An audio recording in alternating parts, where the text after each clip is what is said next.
We are all set for the start.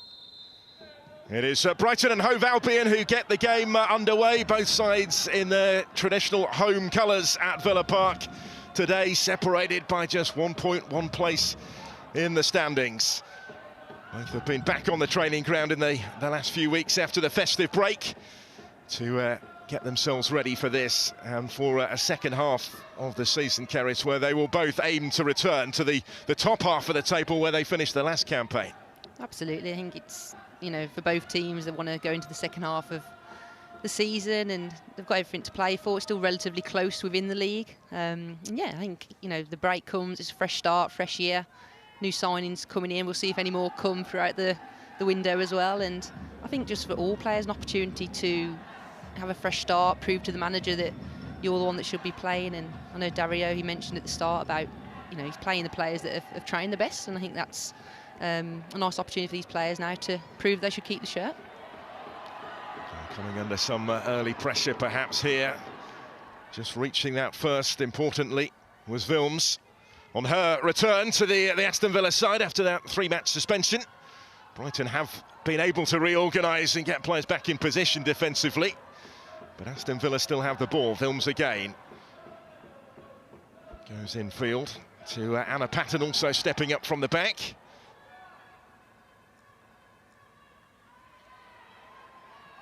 Still they have it here. Kendall did well to keep the danger alive and gets it back again in towards Daly. And the goalkeeper, Sophie Bagley, is grateful to be able to gather that one up, I'm sure. A little bit of panic in front of her for a moment or two. Yeah, it was a great opportunity there for Villa. First couple of minutes, nice little interplay in the box, and it's really good to see Rachel Maltby getting forward. She's one of those wing-backs that's definitely very much attacking minded as well as being a good defender. So she was right in there, but Brighton did well there just to shield the ball and get out of play. But yeah, nice early start there from Villa. And for Brighton, notable, isn't it, that Bagley has kept her place in goal today. She came in for the last game of last year when Chiamoka Ndozi was unavailable because of concussion. Ndozi very much the regular who'd started the first 10, back available but still on the Brighton bench for this one. Bagley keeps the gloves. At the other end, Sabrina D'Angelo has also been a regular in the Aston Villa goal. Second season for the former Arsenal player. 5 clean sheets for her and for Villa so far. Yeah, I've watched Villa a few times live and I've been very impressed with D'Angelo. Certainly her distribution's really good. She's very calm and composed on the ball, can use both feet. So yeah, I think she's been a real good signing for them, and yeah, consistently good in goal. There goes Maltby, making ground down that left-hand side. And now Daly, but the flag is up.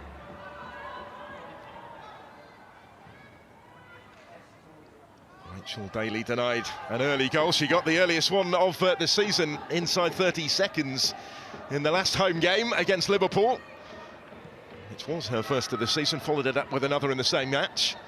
Still so important, isn't she, in this Villa side?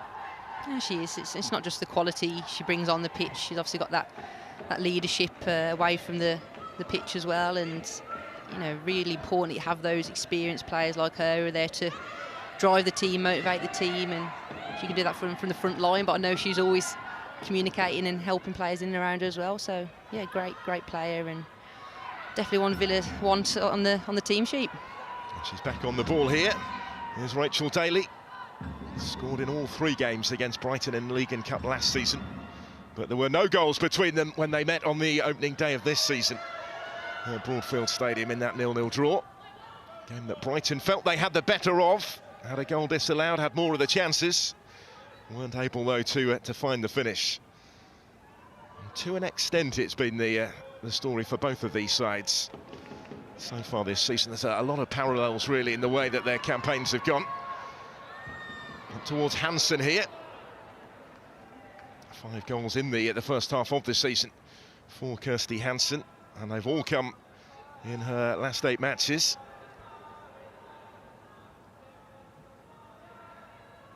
Positive signs, weren't they, for both? And I think that's the point, really, that both Natalia Arroyo and Daria Vidicic have made over the first half of this season. There's been a lot to work on and to tweak and try and improve, but reason for optimism, and the foundations are there. Absolutely, I think both teams have a solid foundation. They've got good players.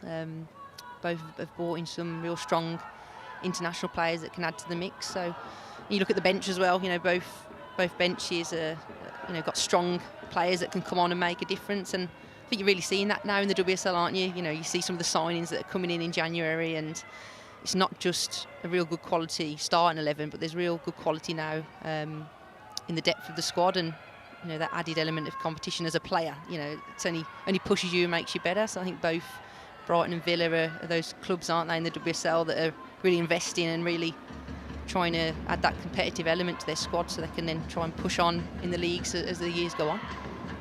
Yeah, big ambitions for both of them, certainly. Second season at the helm for Dario Vidicic with Brighton. He led them to their best ever finish last season. And they advance here with Seika slipping it through for Kirby. It's a really dangerous ball. Kafaji will reach it and try and return it. And now the whistle has gone as Lucy Parker was able to clear. Madison Haley was maybe the one with the best chance amongst all of them here. This was a real threat, and the first threat that we've seen from Brighton coming forward. Yeah, it was a great play from Seika initially, a nice threaded ball through to Kirby. You can see the pass there just perfectly. Fran doesn't even look, she just knows to get into the box, and Noelle Moritz does really well there. I wasn't sure if it was a penalty at first, but I think she's just made some kind of effort to stop the ball, didn't win the ball, but did enough to put Haley off there. But good chance there for Brighton. And here they come again, taking encouragement from the creation of the opportunity. It's back with Fran Kirby, and again from Kafaji. Kirby keeps it in play and keeps the danger alive. Looking to bring Ola Slagers into it. She'll be a threat down that left-hand side. Daly back doing her defensive duties. Good little spell this for the Seagulls.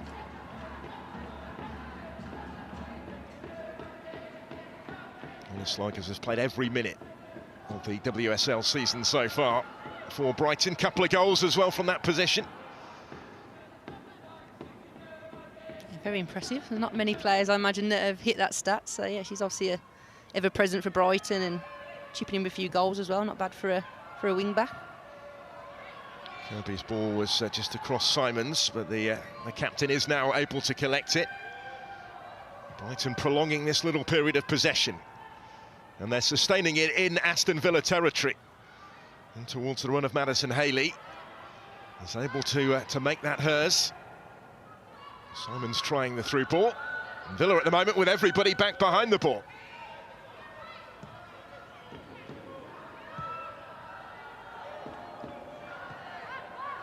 Vanegas forward.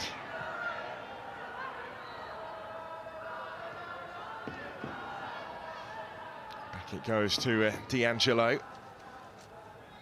And Natalia Arroyo has spoken of the need to make Villa Park a fortress. That hasn't happened yet this season. They had to wait until that last home game, the rearranged fixture against Liverpool, to get their first home win of the season. It would make a huge difference, wouldn't it, if they could put back-to-back results together here. I'm surprised at that, actually, because I've been, you know, a few times, and I think the games that I've seen at Villa Park, they have been unlucky at times, Villa, and I think the difference when I've been there is that they just haven't taken the chances, and that's key, isn't it? You know, if you don't take your chances, then you end up either drawing the game or, you know, not coming away with any points at all. So I think that's a real key target for them, that maybe they'll be doing a bit more shooting practice over these last few weeks in the Christmas break. And yeah, just really, you know, the league is so competitive now. You've really got to take your chances when they come. So I think that being clinical is a real key target for Villa, because they have played good in games. It's just now being that final touch and that final finish. And further frustration for them here. That was almost a case in point, really. The flag going up against Rachel Daly after some impressive play through the phases from Aston Villa, building up from the back. Nearly a year into the job for Natalia Arroyo, who came in last January when they were in a relegation battle at the time. Ended the season though with 6 straight wins, and finished it in the top half of the table, just 1 place below Brighton, who at the winter break last year were in the mix, weren't they, for Champions League qualification. Their season tailed away a little bit, maybe understandably, given the quality of the teams above them, but it was still a record-breaking season that they're attempting to build upon. And a strong second half then, Villa, last season, so it'd be interesting whether they can do the same as well, because yeah, I remember, you know, the second half of the season and just how much they came on, you know, under Natalia Arroyo, sorry. So yeah, I'm definitely sure they'll be wanting the same this season in the second half. Came in and made a really big difference to a season of struggle, really, when she got the job a year ago. Not much between them in the opening 10 minutes here, though. Brighton have had plenty of the ball. Kirby, who spoke openly about her minutes needing to be managed a little bit at the end of last year. Her last two appearances both came off the Brighton bench, but rested and refreshed and ready to go from the start again. A little bit of speculation, isn't there, of interest from elsewhere? Juventus, I think, maybe with Frank Kirby. Oh, that's given away and punished ruthlessly. Brighton in front already, and Sonoda scores on her first start in the WSL.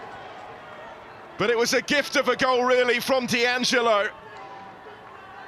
Made to pay by Fuka Sonoda, and Brighton have the early breakthrough at Villa Park. Yeah, D'Angelo will be really disappointed with that. I was only talking earlier about how good her distribution was, but that definitely wasn't an example of that. Real rare error for her there with the ball at her feet. Good pressure from Brighton. Could Lucy Parker have released it a little bit more? But yeah, I think just real poor mistake there. Gifted it to Sonoda, but good composure for her there just to take a touch and slot it in. But yeah, I think D'Angelo will be very, very disappointed with that one. Well, gratefully accepted was the gift by Sonoda. Took it with real composure. Marking her first start in the Women's Super League with her first goal for Brighton and Hove Albion, a player who scored 4 times for Urawa Red Diamonds in Japan last season before making that move back in September. Coming into the team for Nadim Nordam today, getting a name on the score sheet already. Now it's over to Aston Villa to try and respond. Plenty packing the penalty area as the ball comes in. Ishikawa was the closest to getting on the end of it, but Oleslager should be able to deal with the danger here. And with a touch on the way through, does fine touch with that. Good reaction there from Villa. It's nice to see them get plenty of bodies into the box as well. Ishikawa getting forward, Hansen, Maisie Simmons did really well there, just to trap back and get a body in the way and clear that cross away. Well, where Brighton have been concerned this season, the first goal has been particularly important. The team that scored it has gone on to win 8 of the 10 games. There was 1 0-0 between these two, of course, on the opening day. But Brighton, who've beaten Aston Villa in only one of the last 7 WSL meetings and one of the last 9 in all competitions, have the early goal here and have something to work with. And that has been important in the context of their season. Kiko Seika will keep it in play. There's support here as well from Rule. Now Kirby. Seika can't find a way beyond Rachel Maltby.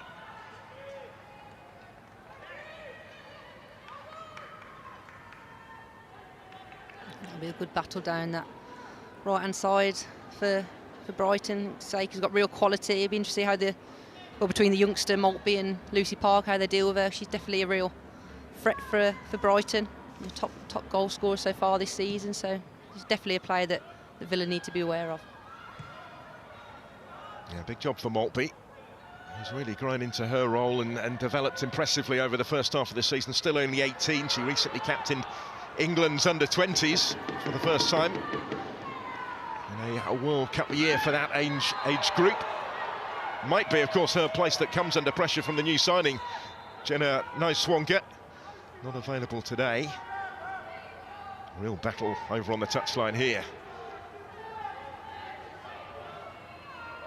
Kendall, who got her foot in well to win it initially. Back on the ball here, Lucia Kendall. Big breakthrough season already at international level with England.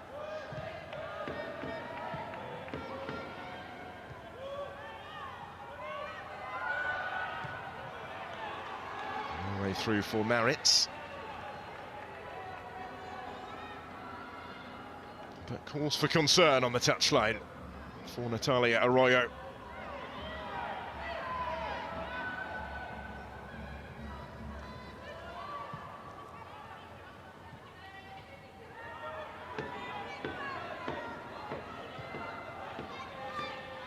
I guess, though, when the goal has come from an individual error, as it did, really, it's probably easier to move on from.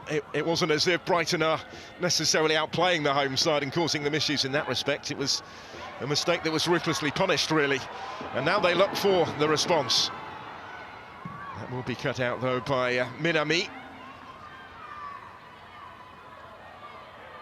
I think Villa just need to regain a bit of possession. I think Brighton have probably had the most possession so far, and I think after making an error, it's just really important as players just to calm the minds and just stick to the game plan still. You know, it's an early goal, they've still got plenty of time to get back in the game, but I think they just need to try and get on the ball and keep possession for a little bit longer, and that only builds confidence then to go on and create chances.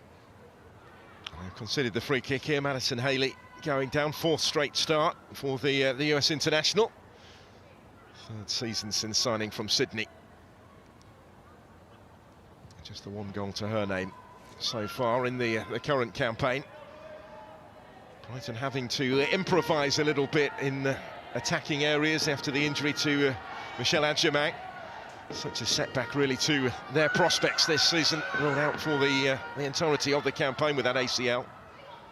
Yeah, it's a real shame. I think everyone was really, the whole football community was really, you know, sad and disappointed to hear about the news about Adjamac. She obviously had such a great summer with England, and I think everyone was really looking forward to seeing how she'd do this year with Brighton. So I'm sure the recovery's going well and should be back in no time.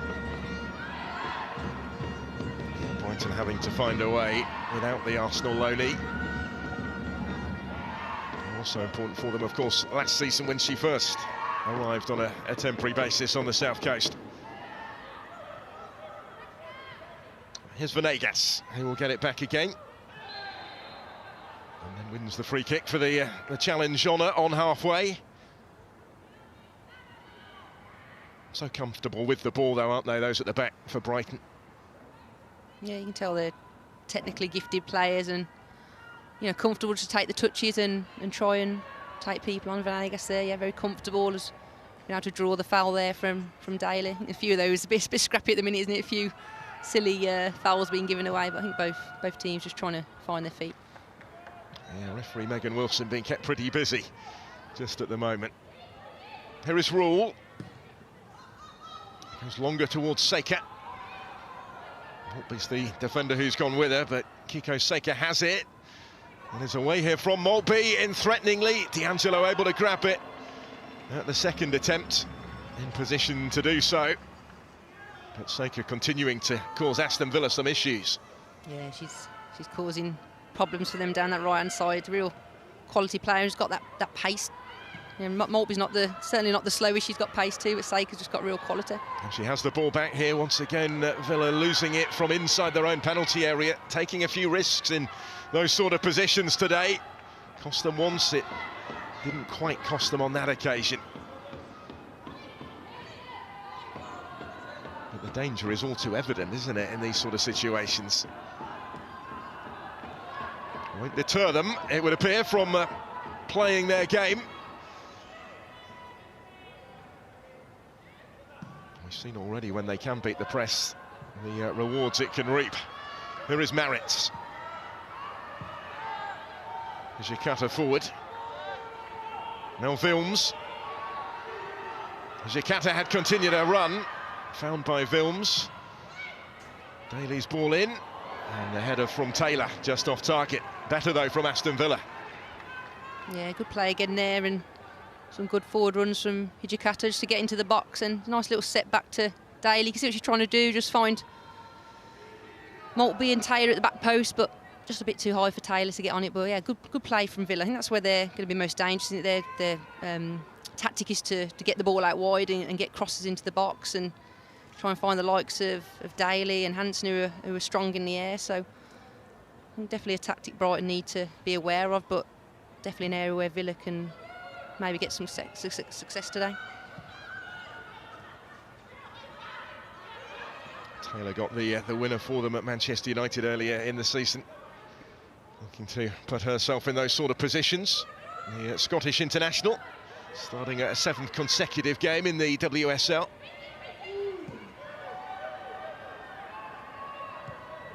Manuela Venegas. Danger had been read by Wilms. He just got to that first. She had been ever present in Wilms this season before that 3-match ban. No surprise that she goes straight back into the side. Sent off in that derby game against your former club, Caris, in the League Cup. Yeah, I was at the game, but I was actually talking to someone in the crowd, so I didn't actually see the incident, but then I realised, oh, they've got 10 players now. But yeah, probably a real disappointing one to be sent off for. I think it was a bit of a silly, hot-headed moment. Cost of that spell on the sidelines. Wilms back in the thick of things here on her return to the team. New signing for this season from Wolfsburg.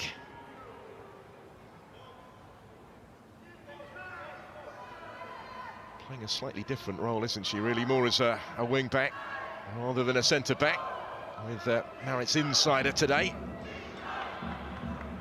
Yeah, I was surprised at that, actually, because, like you say, Wilms normally plays as a centre-back. Marit's maybe a little bit more dynamic to get forward. I think, yeah, they obviously want that crossing ability of Wilms. She's very good technically, you know, real good technician. So, yeah, well, I wouldn't be surprised maybe if they switch it round in the game, or, you know, they'll do that anyway, just mix it up and one of them hold, one of them go. But, yeah, both good deliverers of the ball into the box. Yeah, they certainly have that potential to rotate the role, don't they? But that's the way they've seemingly started. So we head towards, actually, the midway point of this first half, with the onus on Aston Villa after the early concession. Lost 3 of their last 4 games in the WSL, having only been beaten in one of the previous 12 going back to last season. It's so important that they start well in the new year. And work to do with to manage that today.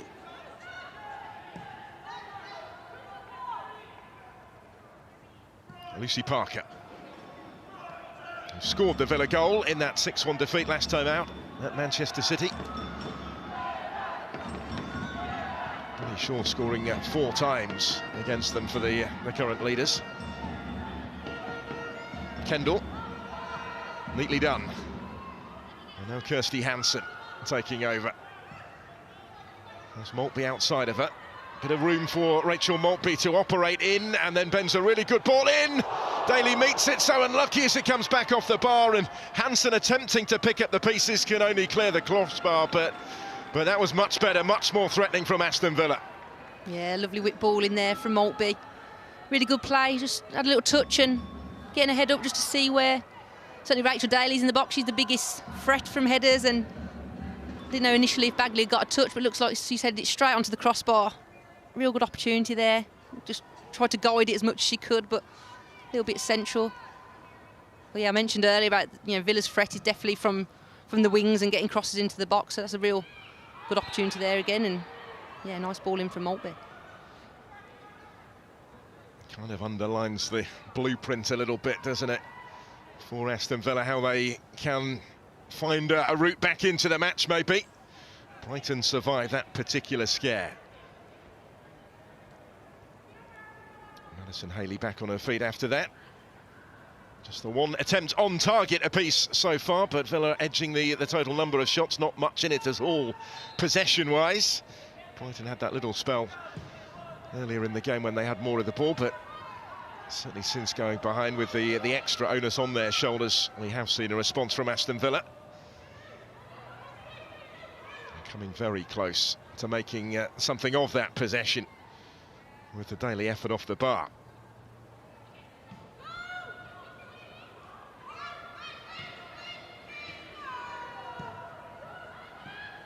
Hijikata.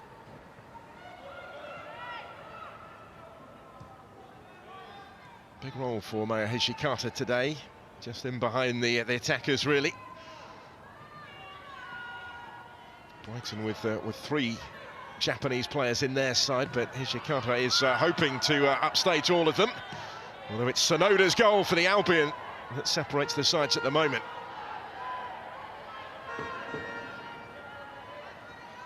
And here goes Venegas. Oleschlagers. Venegas had continued her run in support. Oleschlagers couldn't quite pick the pass for her. Hansen into space for Daly.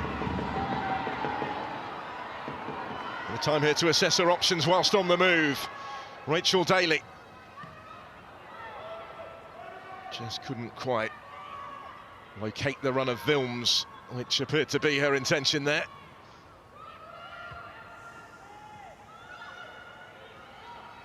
Yeah, I've been impressed with Kendall so far. She's always looking to receive the ball and play forward and just pick the pocket out. I think it was Hansen there that she managed to find in the pocket, and that's exactly what you want from your holding midfielder, is someone who's willing to get on the ball under pressure and always be looking to play forward first, and she's certainly doing that for Villa at the minute. And we spoke earlier about it, didn't we? You know, she's had a real standout season so far. Obviously had some, you know, great things with England, and I'm sure that will continue, not just for a country but also for a club. Yeah, she's had a super season, hasn't she, so far? First at this level as well since signing from Southampton back in the summer. Debuted off the bench against Chelsea in September, and has started every WSL game since then. Yeah, she's made it look seamless, hasn't she? I think sometimes players can struggle to make that step up, certainly if they've come from WSL 2 into WSL 1, but she's definitely a player that, you know, just looks natural in there, doesn't she? Doesn't look out of place. So yeah, real quality player, and I'm sure she'll be an important part for England over the years.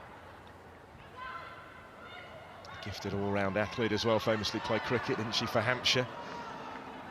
Key part of this Aston Villa side, but here's Seika Kirby for Brighton. And now Haley, trying to create the space for the shot.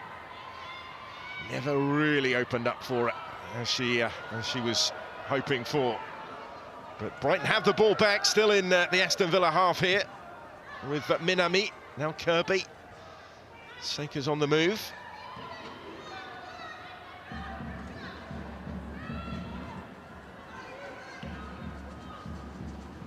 And she's always looking to make something happen. Here's Fran Kirby. Second season now since that move from Chelsea. So important in the success that Brighton had last time around. A couple of goals so far this season in the WSL.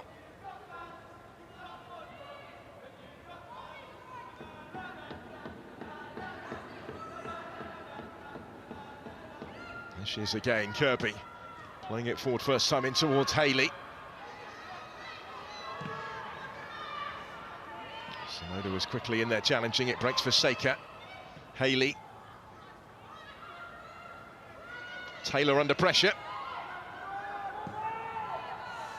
In the end, Villa do go longer, where Rachel Daly was the only target. But Brighton have the ball back swiftly.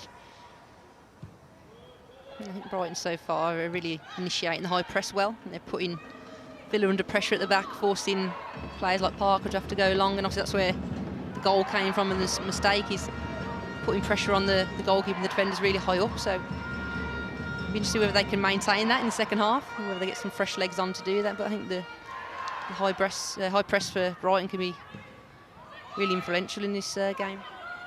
Working well thus far for them, isn't it? Heading for the half-hour mark. Met on the first day of the season in that goalless draw, met on the last day of last season.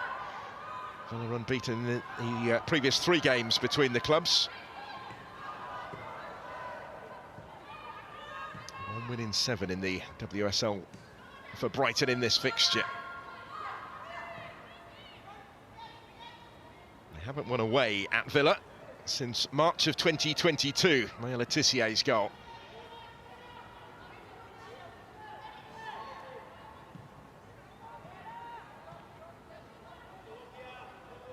Back with D'Angelo.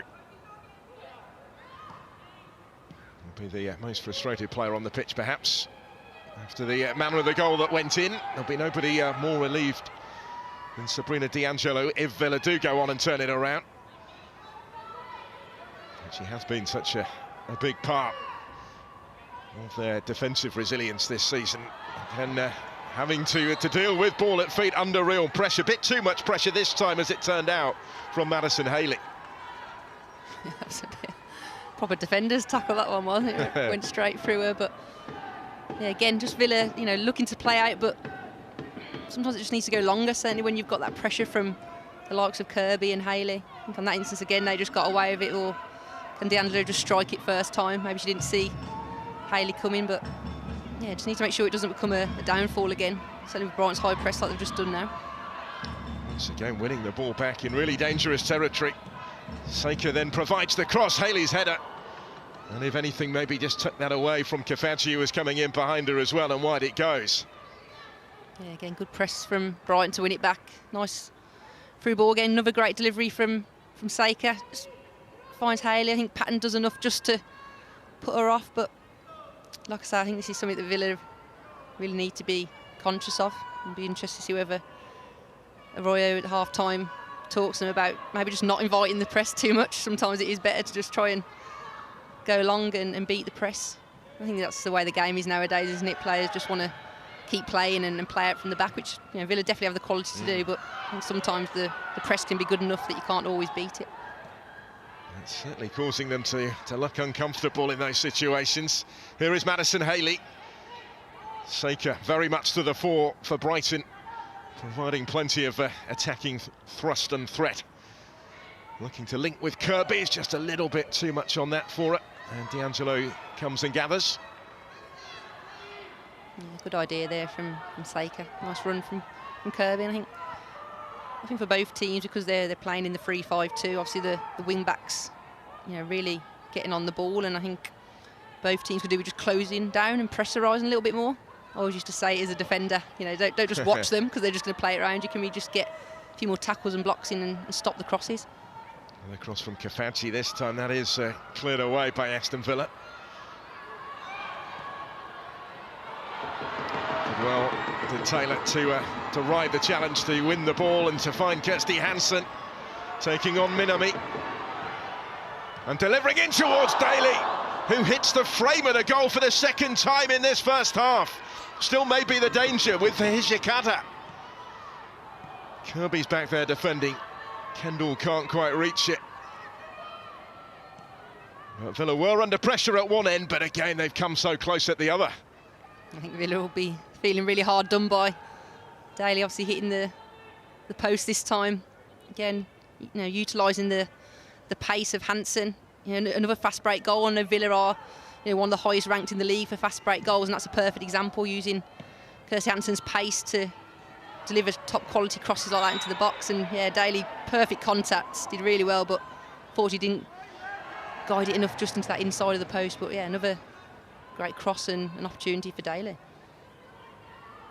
Yeah, so unfortunate for her as we take another look at it here. That's how close it was.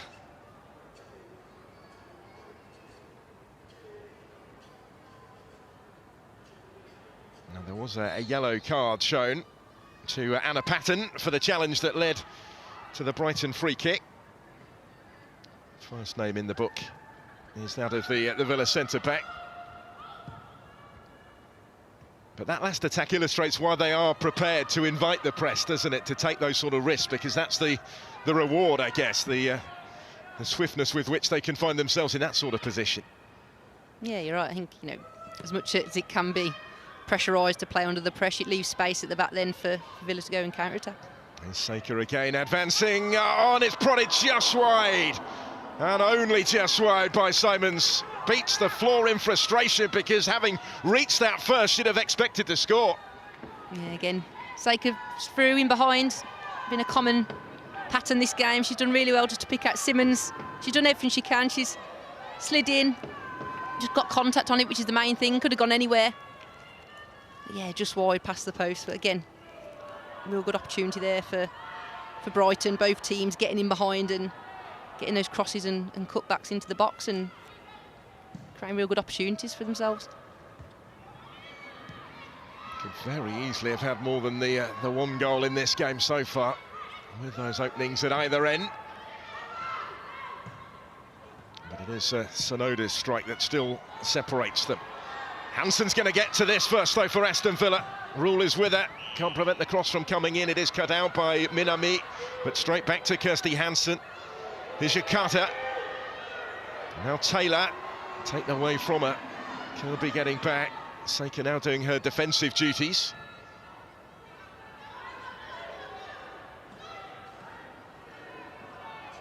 Lucy Parker has created a little bit of space for herself, just time to assess her options. Leaves it for Maltby. Taylor is the one who delivers it directly out by Venegas. Kendall was there, comes back her way. Hijikawa to Hansen.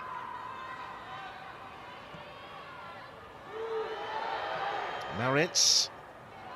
Sustained spell of pressure this from Aston Villa. Haley helping out defensively is the one that got it clear. It's certainly been an end-to-end game, hasn't it? Exciting one for us, and yeah, I think the scoreline's probably not reflective of the game. I think it could definitely be 2 or 3 more goals than this, couldn't there? But yeah, good end-to-end game.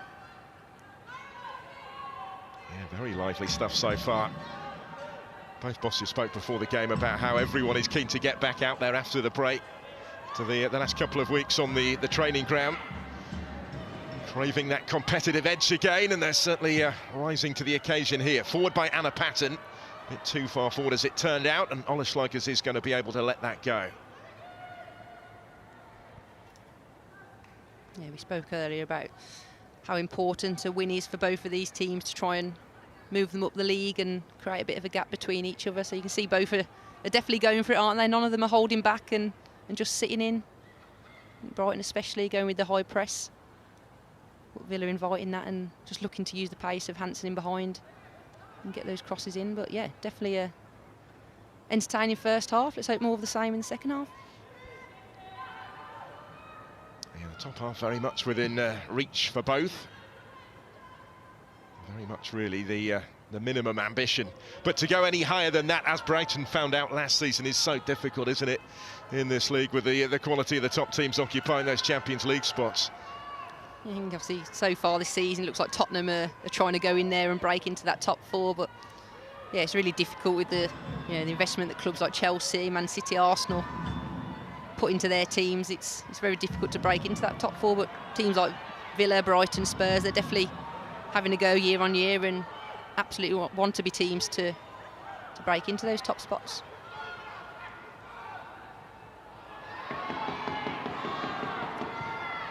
See how closely matched they are on the evidence of this first half in their attempts to do so. Comes all the way through though to Bagley. Seika for Brighton, now Kirby.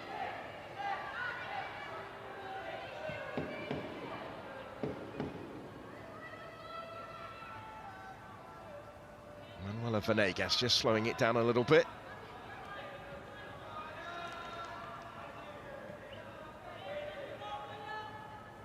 Somebody who knows all about the Aston Villa manager. Natalia Arroyo played for her at Real Sociedad previously. On opposition sides today. Had real success in Spain with Sociedad, did Arroyo, didn't she, in her 4 years there. Took them to a cup final, to second place in the league. I think when she was announced as manager, I was quite surprised. I didn't know much about her, didn't know who she was, but I think with a record, as you say, in Spain, she's obviously got proven experience, proved that she can win teams and motivate a team to success. And she certainly did that when she came in, at Villa last season, and wants to push on and achieve similar things this season. Yeah, working with Sean Gota, who had stepped in interim charge actually before her arrival.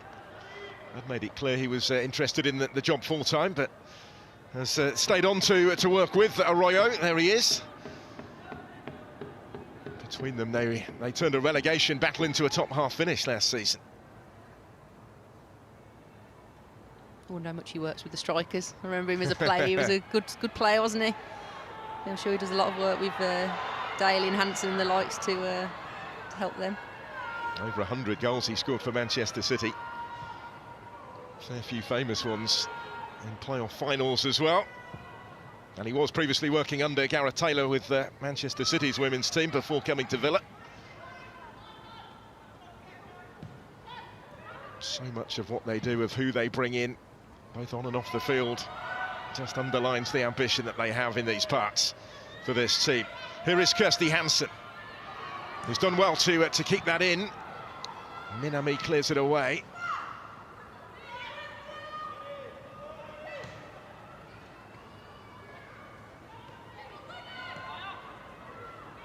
Gonna have it back in dangerous territory though with Taylor. Here's Yakata. Couldn't quite find a way through. And both teams have had little spells like this in the ascendancy over the course of the contest so far. Yeah, it's been a very equal game. Both teams will go in.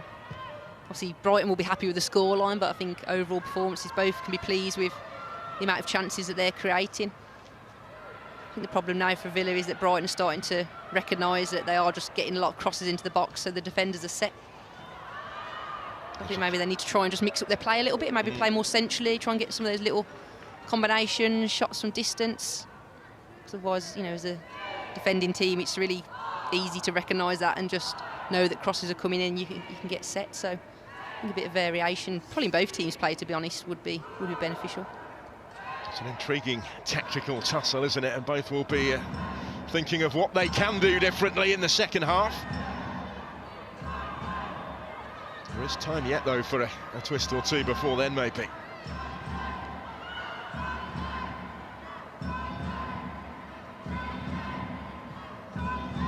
Interesting that Brighton have opted to mirror Villa, really, and go with the back three, because they have on occasion played a four at the back. They've shown that flexibility under Vidicic this season, haven't they? Just held up for D'Angelo to reach it and clear it ahead of Kirby. An interesting throw in there. Put the goalkeeper under a bit of pressure there. She won't be particularly grateful for some of what's come her way in this first half. Sabrina D'Angelo, particularly in the context of the goal that has gone in.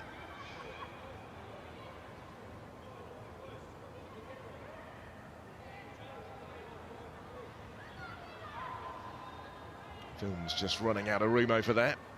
It'll be a Brighton ball.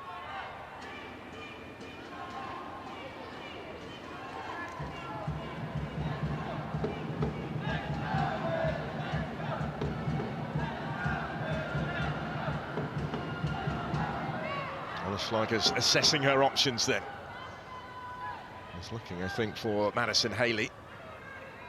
Cleared before it could get that far. Taylor. Here's Yakata.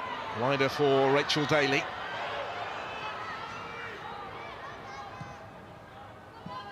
Mary Taylor once more, just runs away from her.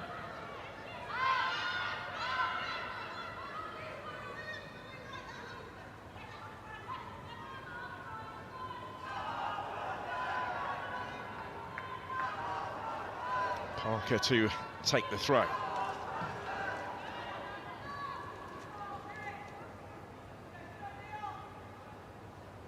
With Niswonger coming in, and the form that Rachel Maltby's been showing on the left. They've let Sarah Mayling leave already this window, haven't they? She's gone to Leicester City.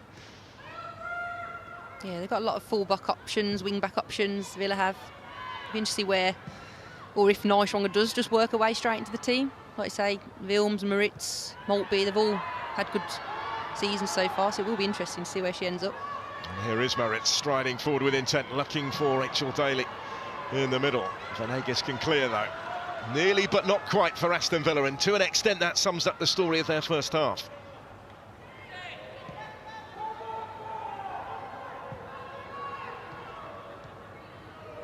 Kendall. That first England goal against Ghana at the start of last month. We see a Kendall. Goes back here to D'Angelo. Keeper has been to a couple of World Cups, a couple of Olympic Games with Canada. Clears that one away, plenty of purchase on it. Last minute of the first half. Dealt with by Rule initially, turned back into a little bit of trouble. Helped out though by Simons.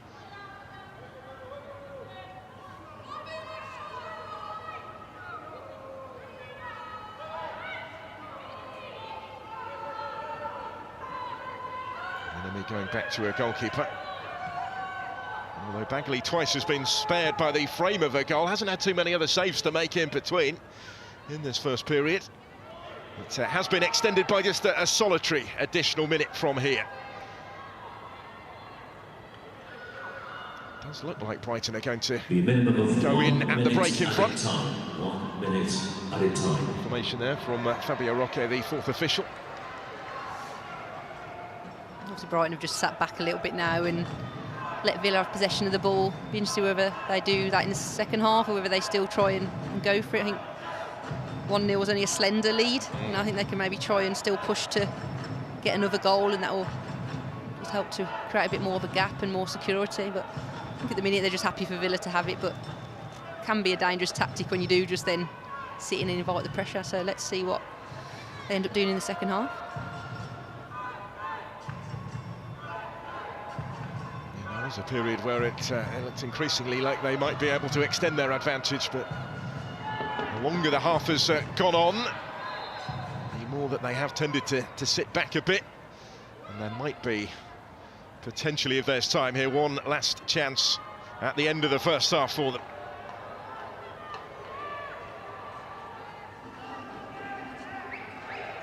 Sluggers with the throw. Back defending with it. Here's Kirby. And that is half-time. So it is Brighton who lead at the break. They have led since the 11th minute. Fuka Sonoda scoring the game's only goal so far, smartly taken after the ball was presented her way by the goalkeeper Sabrina D'Angelo. Sonoda on her first start in the WSL, taking full advantage. And despite chances for both in the remainder of the first half, there's been no addition to the scoreline. So at the break, it is Aston Villa 0, Brighton and Hove Albion 1.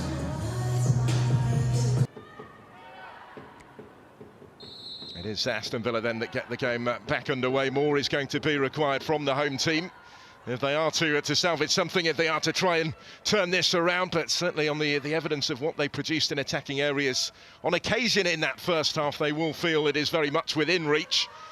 That Brighton lead is only a slender one. It's so finely balanced going into what should be a fascinating second half.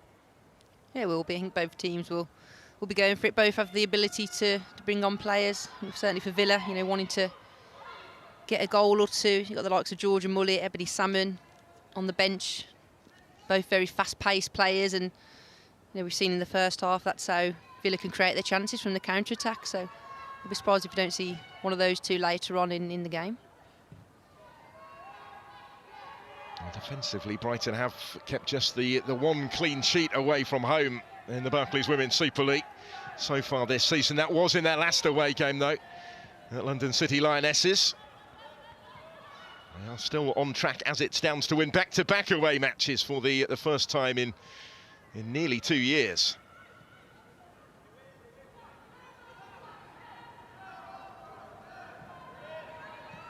There's Kendall coming under some pressure from the goal scorer Sonoda. Back for D'Angelo to clear it away. Minami rises just ahead of Hishikata.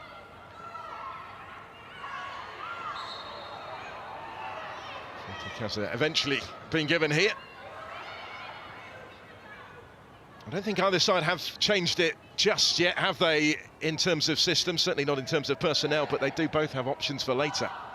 Yeah, I think generally teams managers will make changes around the 60-70 minute mark. Still want to try and keep players on that have the flow of the game and have been participating in the first half. But yeah, I think we'll definitely see some changes. I think certainly for Villa, you know, if it's still the scoreline 60-70 minutes, then something needs to change. So yeah, it'll be interesting to see what and who they end up bringing on. Yeah, that's really the strength of the squad when you consider some of the injury absentees as well. Of course, Jill Bayings and notably Gabby Nunez, both out long-term after surgery. Grant and Thomas added to the injury list on a shorter-term basis, they hope. Both doubtful today, and neither have been past fit to feature. Well, that's again a little risky, and it comes the way of Kiko Seika. And Seika gets the shot away, just can't quite keep it down. Only one thought on her mind, though, when the ball did reach it. Yeah, maybe Taylor's holding her hand up there. It was a sloppy mistake to make, and could have been punished by Brighton, but not this time.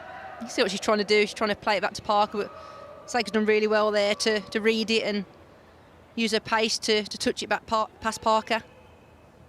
I think leaning back and the pressure from Parker's just enough to put her off balance, and she's stretching for it. But again, you know, Villa making mistakes due to Brighton's pressure, and it's nearly paid off for them again. Alison Haley here with back to goal. Seika does look a real threat. 4 goals in the WSL this season, 6 in all competitions. The most in this Brighton side. Kirby asking her to try and get on the end of that. It was asking quite a lot, but she has got there. Just ahead of Lucy Parker, who holds up her progress. Now Charlie Rule. There's Simons, the skipper. First season as captain.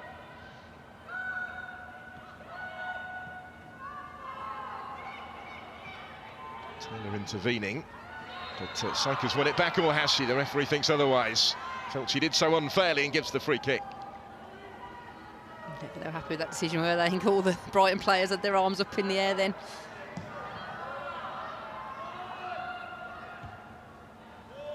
Back from Vanegas. Underneath it, though, is Kendall, so adept at winning the ball in situations like that. Now Taylor forward first time.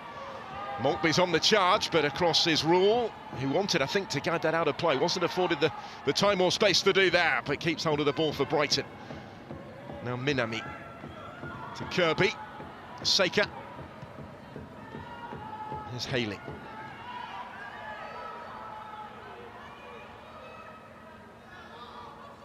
Just opens things up a little bit. Others to try and bring into the game. Wasn't quite able to pick the pass for Kafaji. He's been a little bit on the periphery, Rosa Kafaji, so far. Yeah, we haven't really mentioned her much, have we? I think been quiet this game. I think most of the play has gone down the right-hand side for Brighton, hasn't it, through Seika, which is probably not a bad thing because she does produce quality and produce chances. But yeah, I think maybe they can mix it up a little bit and try and find Kafaji and Olaslagas down this left-hand side, because both of those can be influential players as well. He's spoken, hasn't he, Dario Vidicic, about needing to improve the depth of the squad, which is why they've already moved for Oleg Tedson. He's on the bench today, and unlikely to be the last new arrival this month. Vidicic said at his pre-match press conference he was hopeful of getting at least a couple in soon. One of those has already arrived in Tedson. Had to rely quite a lot on the academy players, certainly in terms of boosting numbers at training. They featured on the bench regularly as well in the WSL. There's Kirsty Hansen for Aston Villa. Maltby's ball in. And in towards Kendall. It's cleared by Kirby, but as much height as there was distance on that. Haley's underneath it, though, with work to do, and she brought it down, and she'll settle for that in the circumstances. Yeah, Haley's done well there just to draw the foul.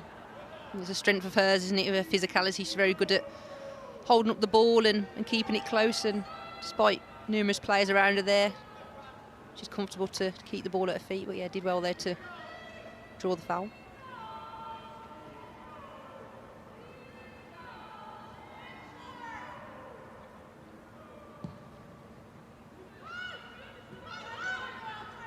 It was forward by Bagley. There's nobody really in the vicinity for Brighton.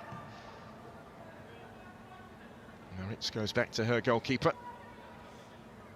But the onus is on Villa, and the longer it goes and it stays this way, the more that Arroyo is going to probably think about changing it, but also that the crowd maybe have a part to play as well. Yeah, it's hard to say from here, but I think the crowd have been quite quiet.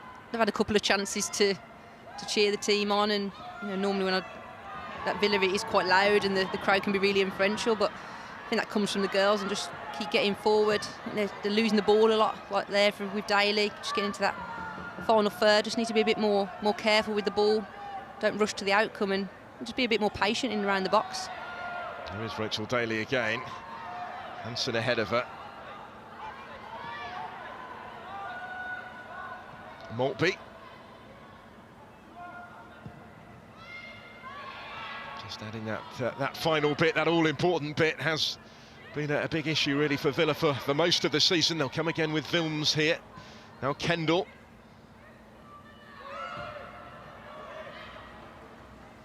See Kendall once more. A long possession. Now it's back for Kendall again. This time the cross blocked by Kafachi, doing her defensive work. Yeah, nice play there. Villa are good at that, you know, when the wide or the wing backs get it, everyone in the midfielders just runs into that half space, and it was Kendall that time to get in the box and win a corner for a team.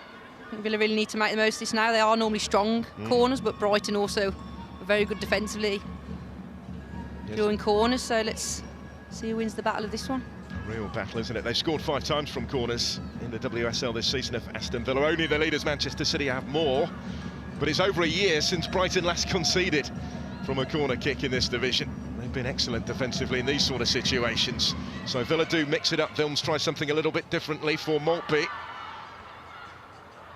Nearly came back the way of Lynn Wilms, but not quite.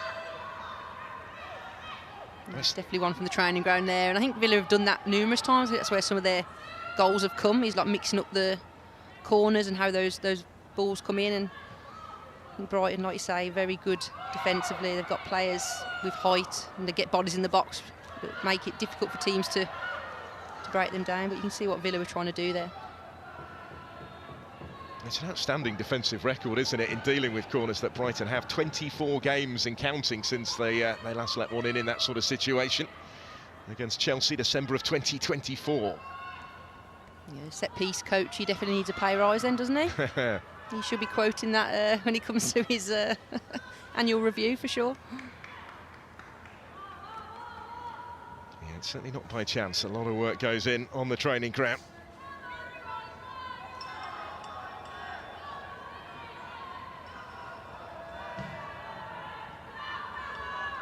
Emphasised really the scale of the challenge for Aston Villa to try and get themselves back in this game in which they've trailed now for so long.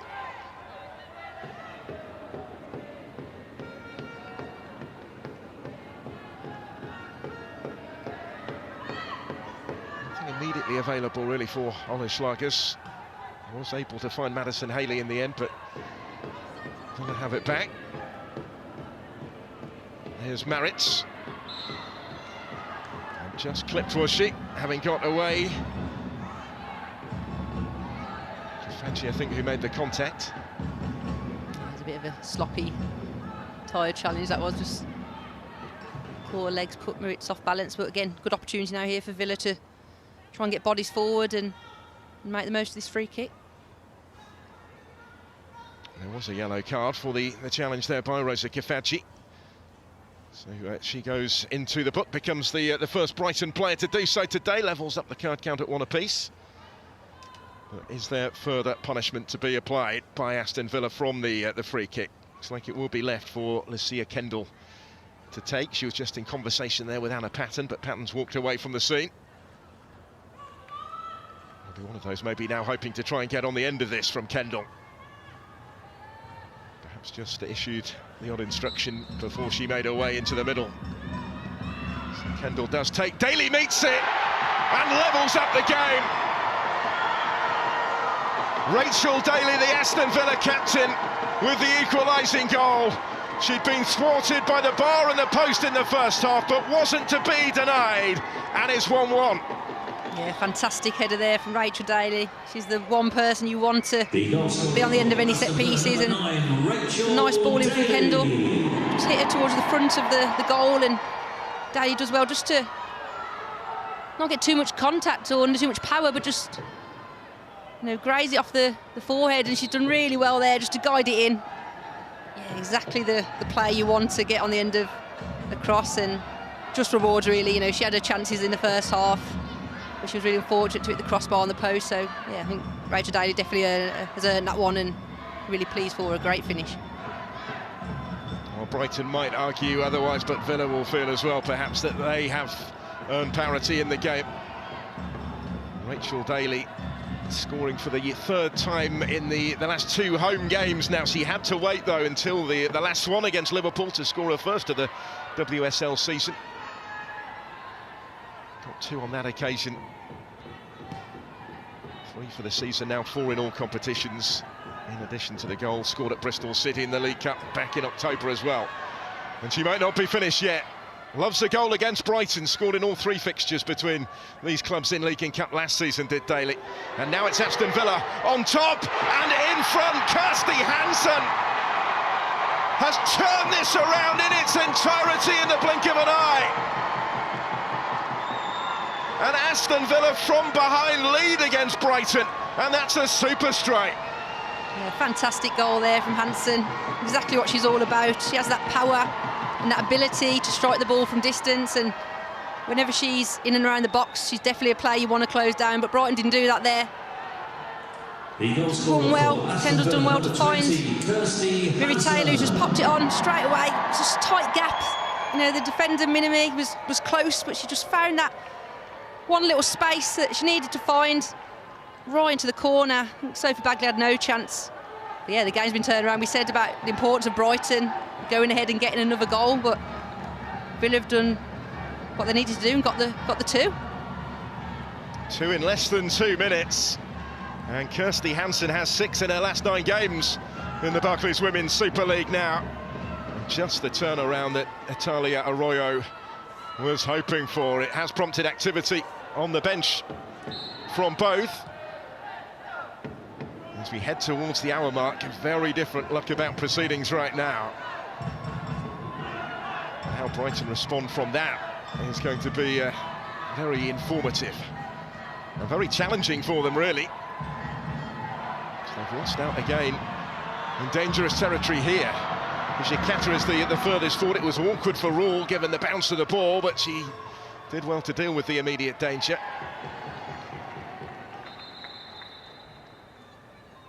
So here come the changes.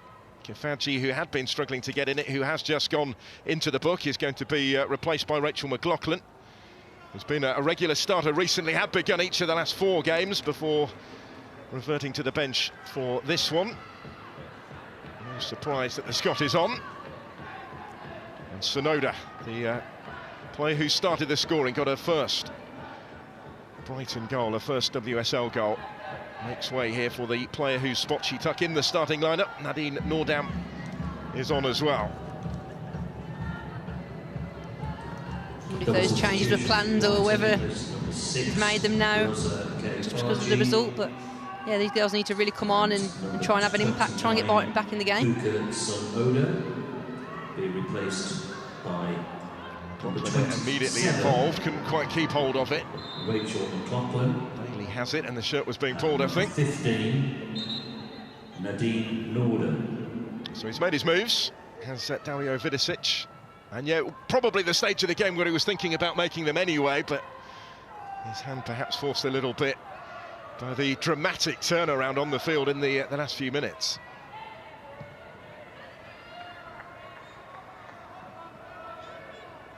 Hansen is having an excellent season in front of goal, isn't she? Particularly in recent matches. The month-long winter break has not dulled those goal-scoring instincts, it seems. Back come Brighton now. Seika, one of their leading threats throughout today, has a couple waiting in the penalty area, but the cross cut out in claim by Sabrina D'Angelo.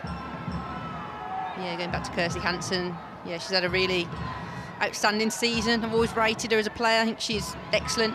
You know, she's got the physicality as well as the technical ability, and you saw that there, those two combined, that power to get the shot off, but that technical ability just to find that one little bit of space and guide it in and strike through. So yeah, really great player, been a great signing for Villa, for her contributions, certainly for this season. And it means actually she's now beaten her total of goals scored from the whole of last season when she managed 5. A crucial contribution today in claiming her 6th of this campaign. Seika for Brighton, being marshalled by Parker. Kirby.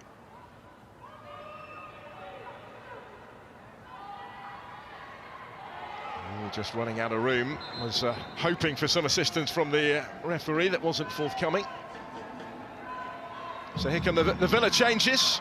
Missy Bocon's going to be introduced, and Ebony Salmon as well, just emphasising really the strength in depth in their squad. Hijikata is coming off, and so is Kirsty Hansen. So that goal that has changed the mood entirely, one of her last acts, as it turns out.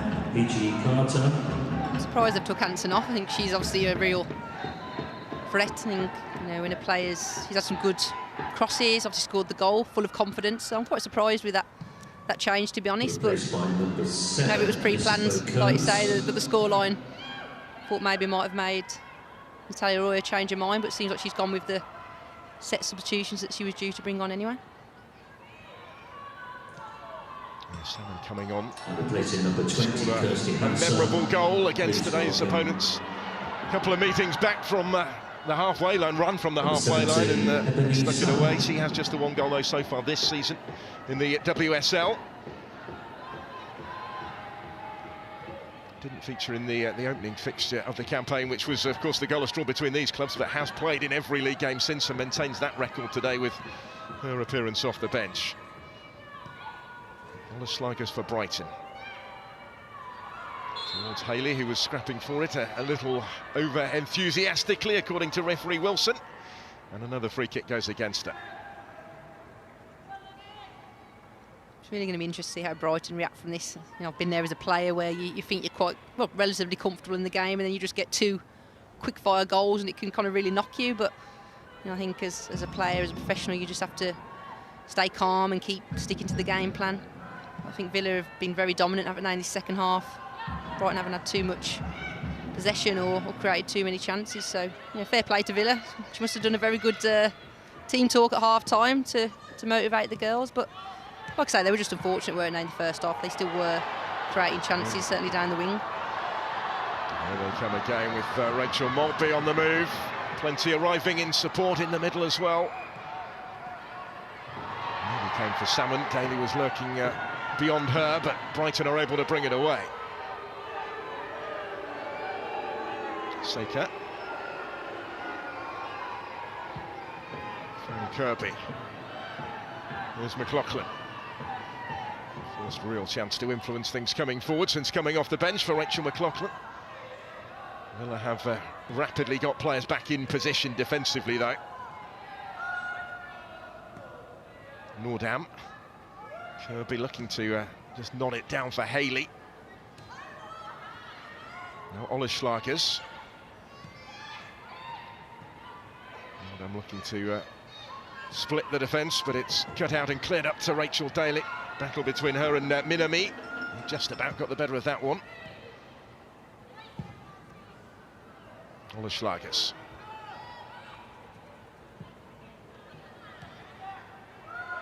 Nordam getting a foot in.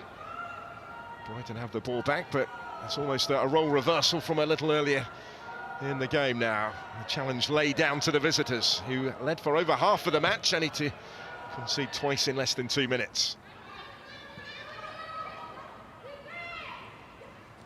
Brighton just need to calm it down. They're rushing to the outcome with more longer balls than maybe they did in the first half. I think it's important just to keep trying to play. You know, the more they possess the ball, Villa will be chasing for it and getting tired. So sometimes it's just about maintaining possession to draw out spaces and create better chances for Brighton, because I think they're just being a bit rushed, and maybe that's the panic and the psychological aspect of, you know, being comfortable and then ending up being behind with two quick-fire goals. So they just need to maintain that composure, keep looking to get on the ball, and that's when they'll be able to drag and draw Villa out, and more spaces will open up for chances. It's interesting, actually, before the game, keeping that composure, or maybe adding that composure to the game, is something that Natalia Arroyo spoke about as Aston Villa needing to do and improve really from the first half of the season. And there's certainly been evidence that they've done that today, certainly the longer the game has gone on. And it will be required in what remains as well, won't it? Yeah, I think Villa have done that well the second half, whereas there's a prime example of Oleslagers just playing it out of play, just sloppy mistakes that are coming into play now with the, well, most likely with the shock of being down and the frustrations that come with that. So just need to tidy up their play a little bit. Back home wins within reach for Arroyo and Villa. But there is still a quarter of this game to go. Wouldn't necessarily predict anything with great certainty from here. given the twists in the tail that we've had already.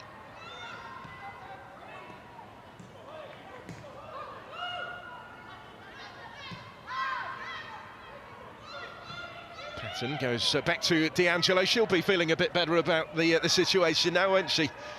After the part that she had in the unfortunate opening goal. Brighton unable to apply further pressure, but now they go in search of an equalising goal. It nearly came for Kirby, flag's gone up. But still there is that risk, that inherent risk at the back, and Villa are still running that risk. What I have noticed this second half, though, is that whenever it does get played back to D'Angelo, she's striking it first time away. But I think that one she just completely scuffed it and it ended up falling to Brighton. But that's definitely a change I've noticed in this second half, that when the ball does go back to her, she's looking to clear it more. I think that's definitely something that whether it's the manager or the goalkeeper coach would have just done. You know, don't risk anything, just get the ball forward if it is played back to you. But in that instance there, didn't quite make the contact that she wanted to. Survives the scare on that occasion, having seen her teammates overturn the deficit, but so often she's played such an important part in the successes that Aston Villa have had, and if any goalkeeper has the experience really to move on from a moment like that, then she certainly boasts that on her CV. Ebony Salmon to give chase up the other end. First Brighton back to Bagley.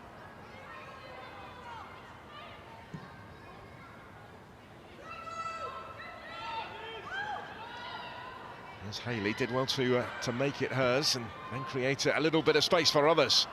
Kiko Seika trying to take advantage of that.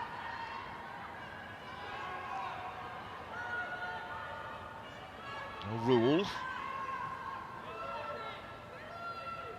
Maika Minami.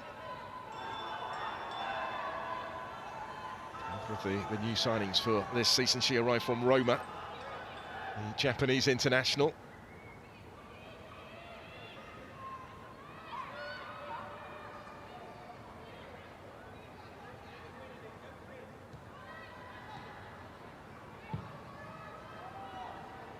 By the skipper Simons, but straight out of play, and that's happening fairly frequently, isn't it, for Brighton?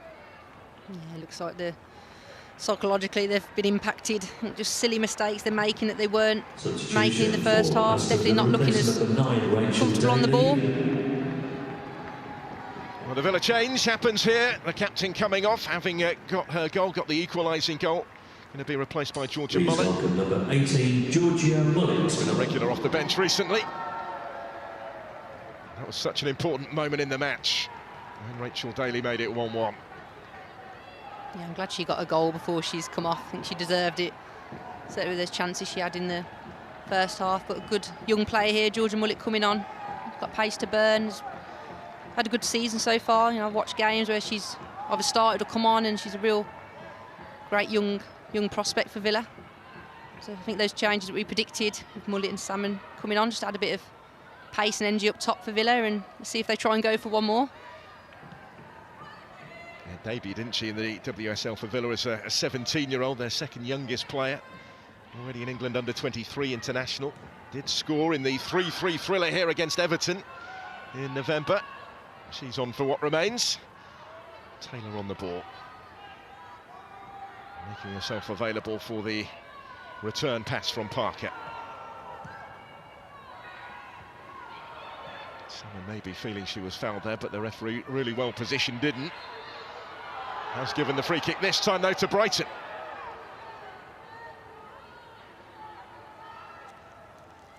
And Taylor there kind of gave Salmon the ball under quite a bit of pressure. I think the option to go wide was on.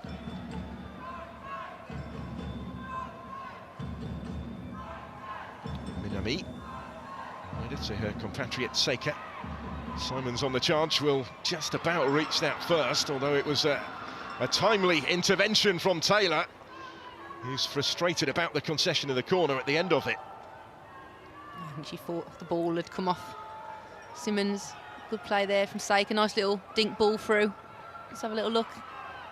No, I don't know what she's complaining at there. It looked pretty obvious it came off her. Brighton take it quickly, it's partially cleared by Cairns.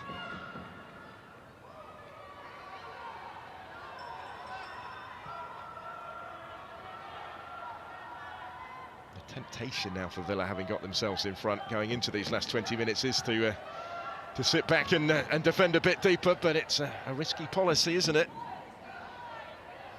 I always think when you sit back, you're just inviting the pressure, allowing the other team to gain confidence on the ball when they're keeping it. So I think it's just something that Villa need to be aware of. You know, even in these moments here with Sabin so close, can she actually go and press and win it back, and Villa can then counter? Because that's definitely an area Villa are strong at. You know, is that fast break, that fast counter attack, certainly with the pace of Mullet and Salmon. So yeah, I think it's all well and good trying to defend your lead, but I think sometimes that tactic of sitting in can actually work against you, because you're just allowing that pressure to come onto you.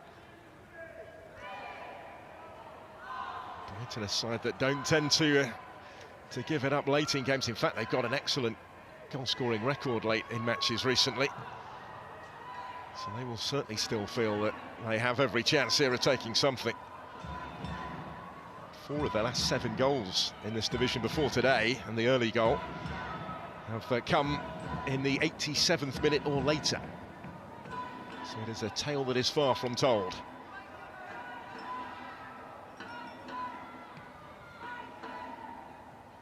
Rule and Saker trying to combine, but there wasn't a lot of space for either of them over there.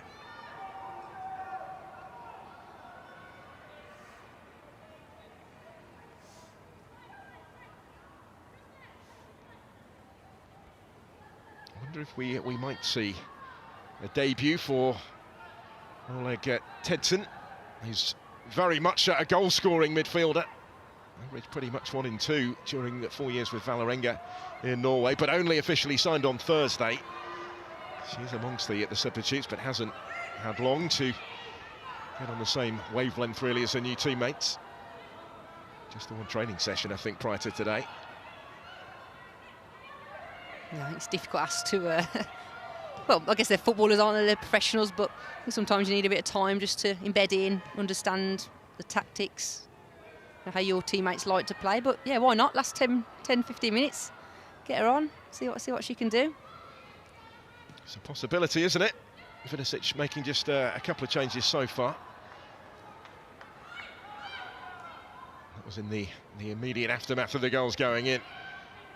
Maritz will get it back from Kearns and provide a useful ball in, nearly for Salmon. And then Kendall to Taylor, who had the hit. There is Miri Taylor again. She's the one that caught hold of it from distance. And we know she's capable from there. Salmon just behind Maltby.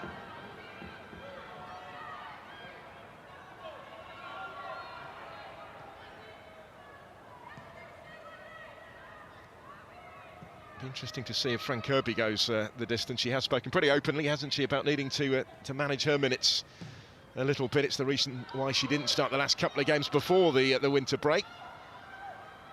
Yeah, we haven't really mentioned Fran so much, have we, this second half? I think she's been quiet. You know, it's down to Villa though, and them keeping the majority of possession. Yeah, I think with Brighton, they just haven't kept the ball well this second half, have they? Certainly compared to the first half. And you know, you want to keep getting your players like Fran on the ball. They're the ones, the playmakers that create chances. But yeah, she just hasn't been honest all really this second half, has she? Influence has certainly waned.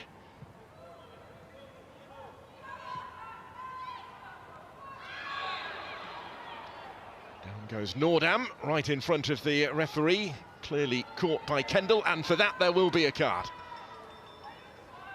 Yeah, no arguments there for that one. Bit late, but took one for the team there. Breaking that play up, make sure Brighton don't attack through the middle. We'll call it a clever challenge. There is going to be another change for Brighton here. And it will be another attacking player thrown on in Carla Camacho, the former Real Madrid player, off the bench for a third straight game. 4th in a row in all competitions. Meaning a little bit of a reshuffle to get that extra forward on with rule-making way. Saker's ball in. It just cleared the head of the substitute. And Haley coming in behind her wasn't able to apply the finish either. Valiant attempt to try and get on the end of that though from Madison Haley. Yeah, I think Wilms there just does enough just to put Haley off, make sure it's not a clean contact at the back. Yeah, looks like they've mixed it up a bit now.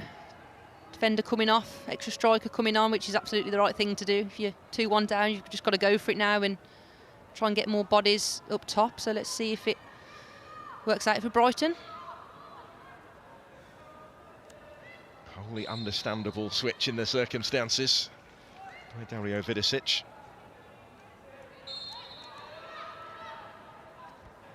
She led them to 5th in his first season in charge. It was always going to be a tall order to push on from there, as is the long-term aim, of course, on the south coast.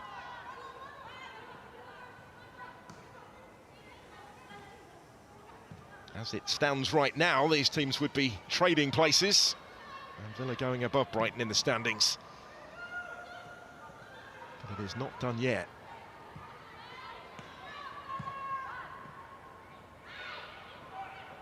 Nearly came for Camacho. Free kick just prior to that has been given.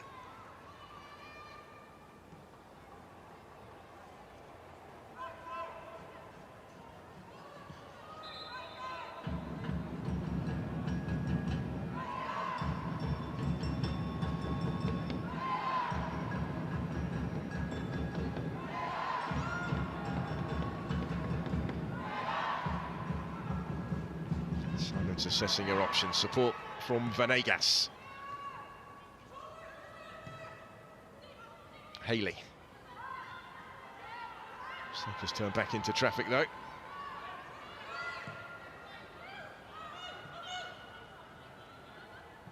And a pattern to Lucy Parker.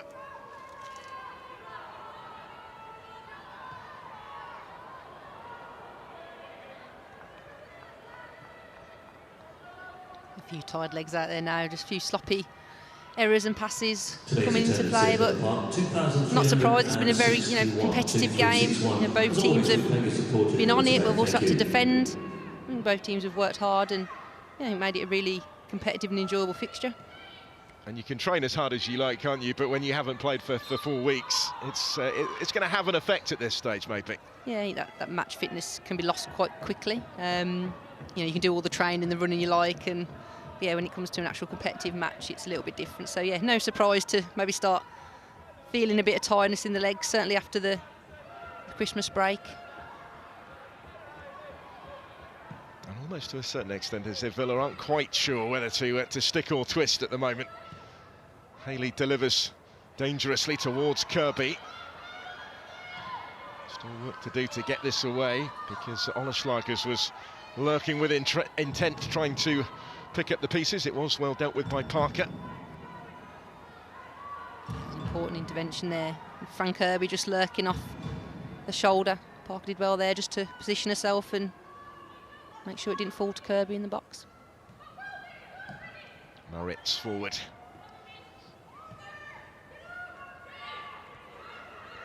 Neat little touch from Mullett, who had continued her run. Did get it back from Ebony Salmon, but maybe not quite exactly where she wanted it.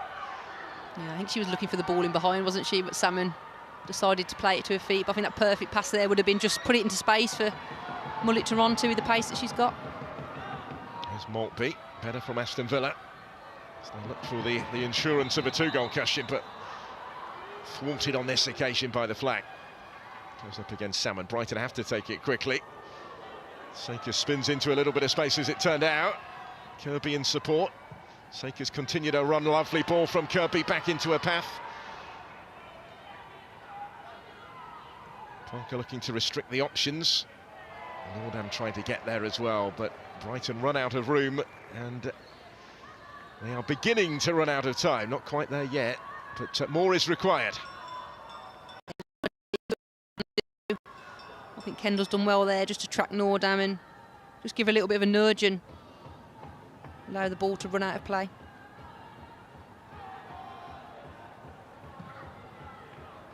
D'Angelo's clearance. Knocked on by the head of Wilms. Venegas goes back to her goalkeeper, Sophie Bagley.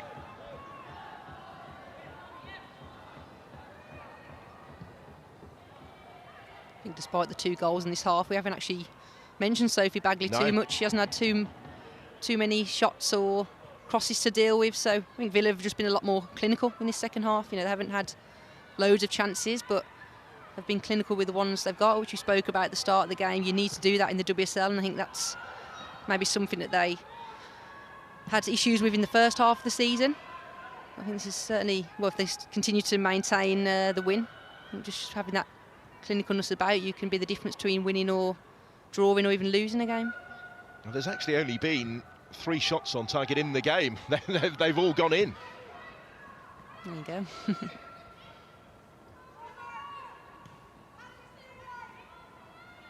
The goalkeeper has been particularly busy, although certainly D'Angelo has seen plenty of the ball at feet in particular.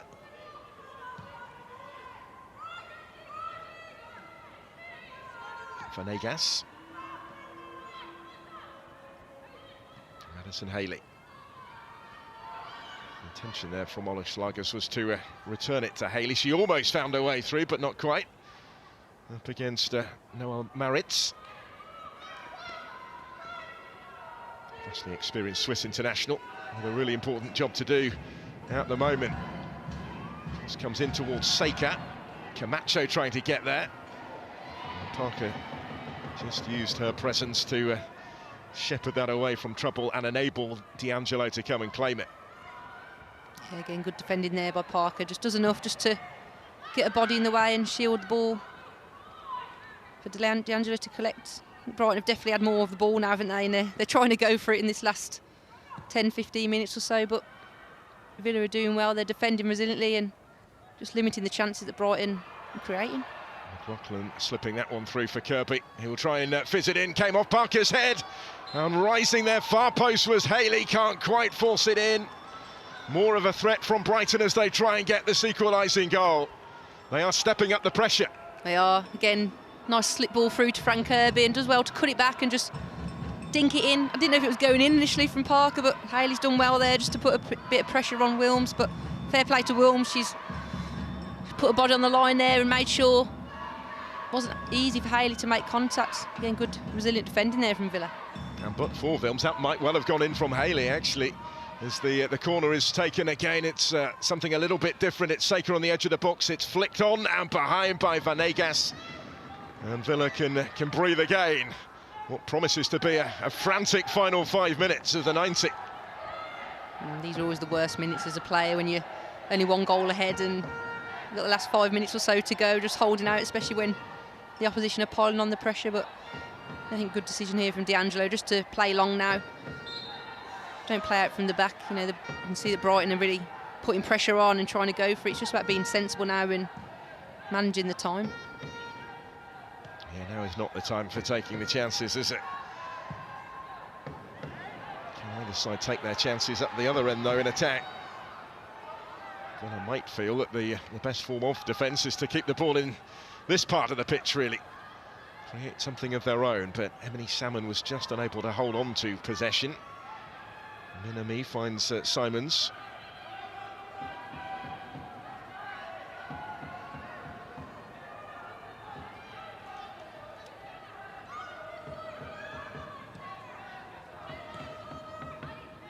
Twice here Brighton were beaten by Aston Villa. One of those in the cup at the Bescott Stadium, both by 3-2. Met in the FA Cup 5th round last season. And of course the next game for both is in the FA Cup next weekend as well. Big one for Villa in particular, away at Arsenal in that competition. And Brighton open with a home game against Nottingham Forest. Both of those fixtures a week today. But neither will be thinking that far ahead just yet.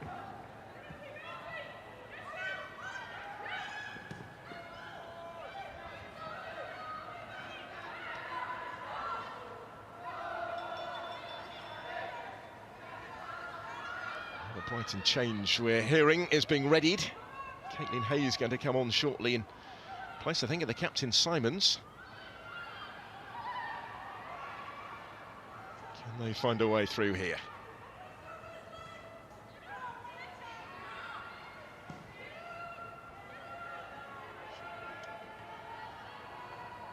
There's Kirby.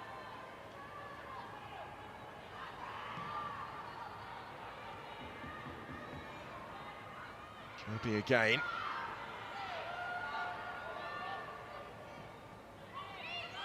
Venegas.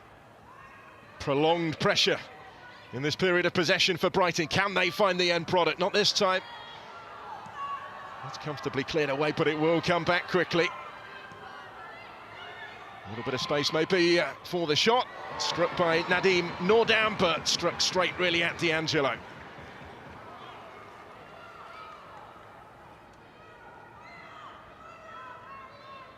Just had a glimpse of goal here. Did Nordam, always going to take that on, but comfortable for the keeper.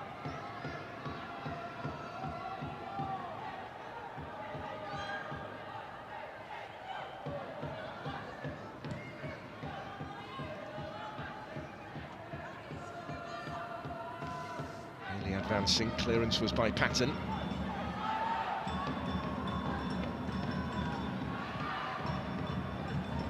Just over the head of Camacho. Well, they're taking it the distance. They were always likely to, I guess, were Brighton. But are they going to be able to salvage something? Caitlin Hayes is coming on, as mentioned, in place of Simons. That change happens here. That started the last couple of games. Caitlin Hayes, indeed, she has been a regular in the 11, the Irish international. Replaced number 8, Lacey Simmons, will replace for number 18, Caitlin Hayes. A defender by trade. Will they throw an extra defender up front maybe in these closing stages? It looks like it. She's the most focal point, so I think that's the she plan, could be the super it? sub. Last minute of the 90 now.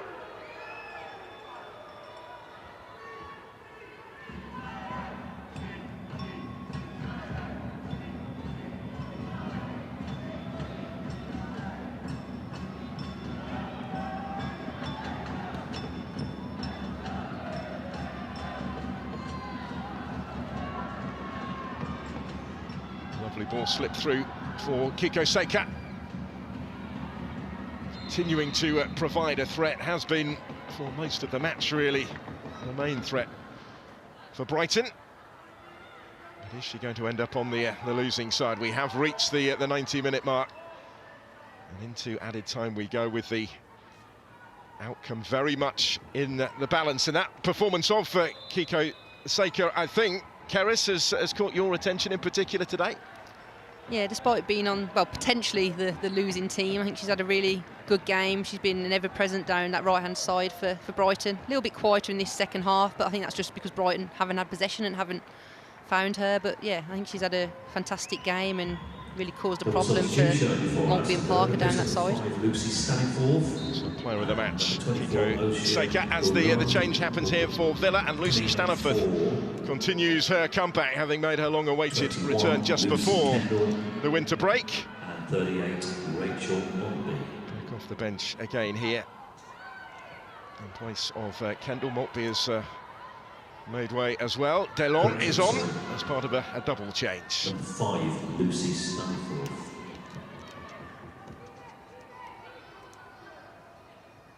Great to see Lucy Staniforth back in action.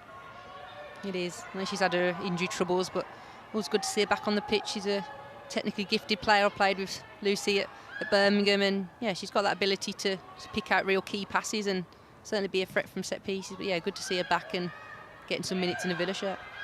And she is on the ball, turning it there deep into her own territory and asking Anna Patton to chase that back and return it to D'Angelo.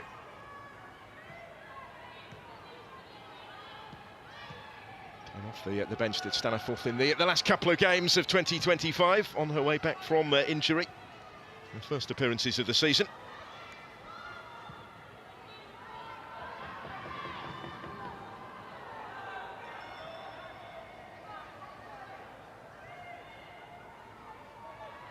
Delon not getting too many minutes today. She's been a regular starter for most of the season.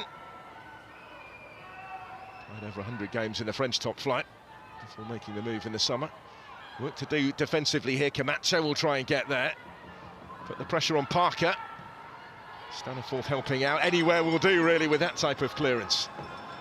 I think Parker was trying to see it out of play, but I think sometimes you just got to put your foot through the ball and see it out. Don't risk anything, certainly in the penalty box. We've almost reached the conclusion of the 3 additional minutes, but there's going to be maybe one last chance here for Brighton. They will bring everybody forward for this corner kick in the final seconds of stoppage time. Sophie Bagley coming up, what can we see? Must be tempted. Oh no, she's on the halfway line, that's as far as she'll go. The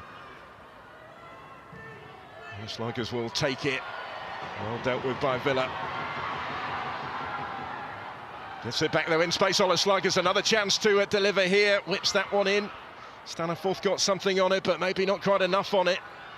Ola Sluggers again. Hoists it in high this time. There's always somebody there for Aston Villa. They've been hanging on a little bit late on. That whistle isn't the final whistle that they're wanting, the home fans at Villa Park. Venegas for Brighton. Everyone, of course, has stayed forward. Venegas asking the questions with the ball into the box. But Aston Villa have had the answers, and they've got their win. Back-to-back home wins in the WSL to move up.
For long spells, heading towards the hour mark at least today, they would have sensed their opportunity. But now this provides Villa, doesn't it, with an opportunity to really kick on in the second half of the season, having got these back-to-back home wins. Yeah, I think they probably wish that next week was a league fixture, just so they can keep that momentum going in the league. But we've got a tough game next week in the FA Cup. If they can get something out of that, then that'll really continue the confidence moving forward. I think confidence is a real key thing, and when you have a good run of games, that only builds that confidence across the whole squad. I think it's good to see Royo utilise the whole squad as well, bringing on different players who can add contributions as well. So yeah, we mentioned earlier about the importance of having an in-depth squad and players that can come on and work hard and have an impact, and I think overall it worked well for Villa today. The next WSL game is back here at Villa Park in a couple of weeks' time. That's also a big one. Manchester United are the visitors. Two tough games coming up then for them, but you know, the fact they've won today just gives them that bit of confidence. I think anything can happen. You know, certainly in the cup. You know, anything can happen in the FA Cup, and anything can happen in the league as well. Rachel Daly playing her part, and then Kirsty Hansen getting the goal that won it for Aston Villa by 2-1. They've taken the 3 points today, and we can remind you now of how it happened with the highlights. It was an afternoon that started really awkwardly for Aston Villa. Ruthlessly punished here was the goalkeeper Sabrina D'Angelo by Fuka Sonoda, scoring her first Brighton goal just 11 minutes in. Yeah, a bit of an odd one for D'Angelo. She's usually very good with her distribution, but the pressure from Brighton, especially in the first half, was really good. And again, I think Lucy Park here probably didn't need to play it back, could have looked forward herself. But yeah, good finish there from Sonoda just to slot into that far side. Starting her first game in the Barclays Women's Super League, opening her account in style. This was close, very close for Rachel Daly and Villa, with the header back off the bar as they went in pursuit of parity. Yeah, great ball in from Maltby.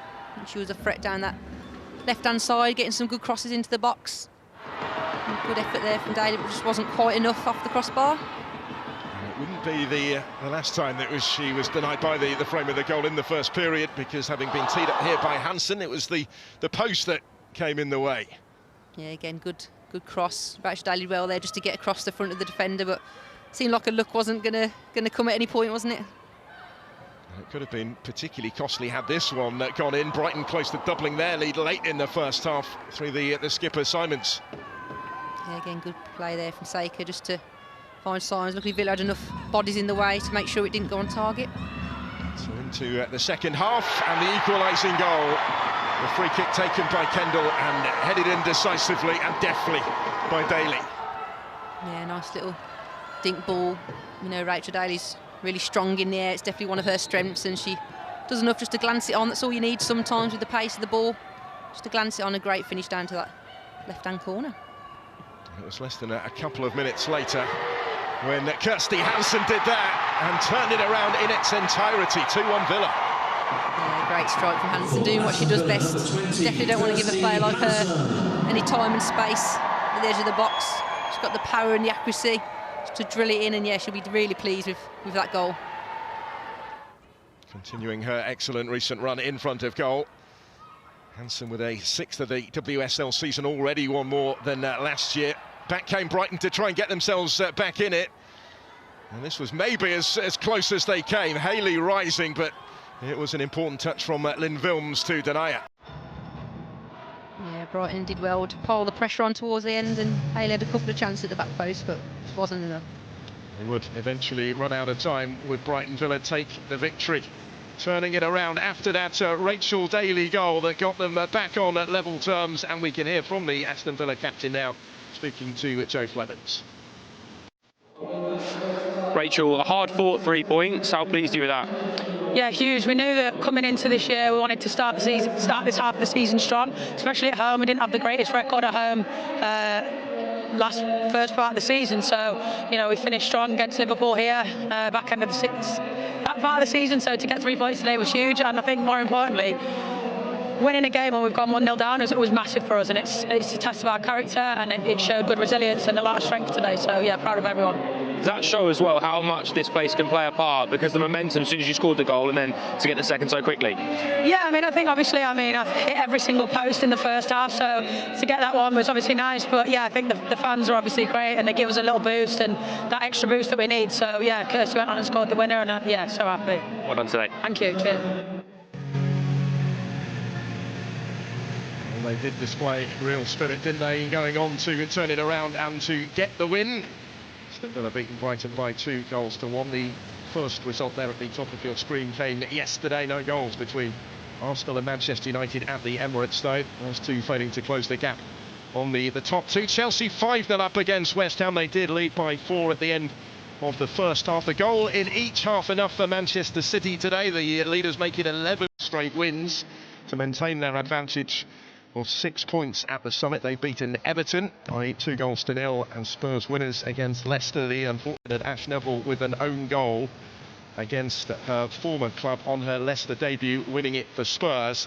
And still to come, a little bit later on, Liverpool against London City Lionesses will be looking to move back the Lionesses into the top half of the table above Aston Villa after the result at Villa Park. A result, I'm sure, that will delight Natalia Arroyo, the head coach of Villa, also speaking to Joe. Natalia, congratulations. A hard-fought 3 points. How pleased are you with that? Yeah, we're needed because we are also chasing them. Or now we can be a little bit higher.